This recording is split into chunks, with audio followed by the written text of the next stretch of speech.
It's May 22nd, 2017.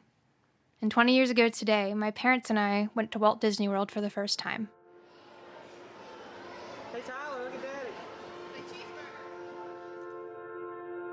It was 1997, and I was about to turn 3, so I don't remember much of it aside from stories and pictures, and now what I've pulled from these old videos. Tyler.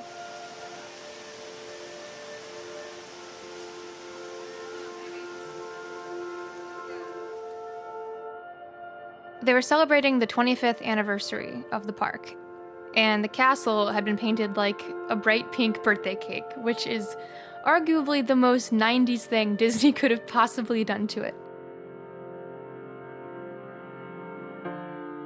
I think over the years it's surprised people when they really get to know me to find out how much I love Disney. Because to a lot of people, it's not normal. But it is, it's a part of me, and when I've tried to explain it, I'm often unable to form the right words.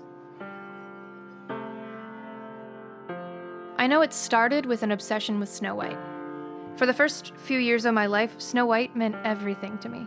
I think I loved her because she was like me. Growing up, my parents often reminded me of a story from our first trip, but until recently, when I saw these old tapes, it was something I only kind of remembered. It was our first day in the Magic Kingdom, and it was our first time riding Dumbo. And it was only a few seconds into the flight when this happened. Go back up! I saw Duffy just now! Don't be really there! Ah, We're going back up! Over there! Over there! And it's funny because the story I was told growing up had a slightly different script, so all this time I hadn't really remembered it correctly, but I remember the feeling. Dopey was real, and he's really real. And it's that feeling of crossing over into a bit of fantasy and living what you may have been told was only make-believe. That's why I love it. A lot has changed over the years, just as much as I've changed over the years. It's gotten more crowded and sometimes more stressful. I've grown up a bit, and I don't go to all the character breakfasts or dig for fossils like I used to.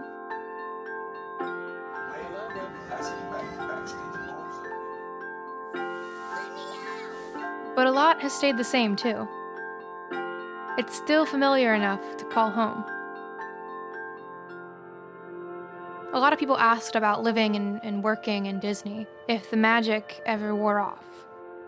For a while, honestly, I wasn't sure. But one night a few months ago, I was waiting to watch the fireworks in the Magic Kingdom by myself, and this family beside me, with kids and parents and grandparents, they were all going around and sharing their favorite parts of the day, which was adorable. But about halfway through the show, the oldest man turned to his wife and said, "Don't you feel like a kid again?" And I welled up. It was that feeling again. For a while I thought I'd forgotten, but they felt it too. And still, the magic hasn't worn off. It's always here. Always right here.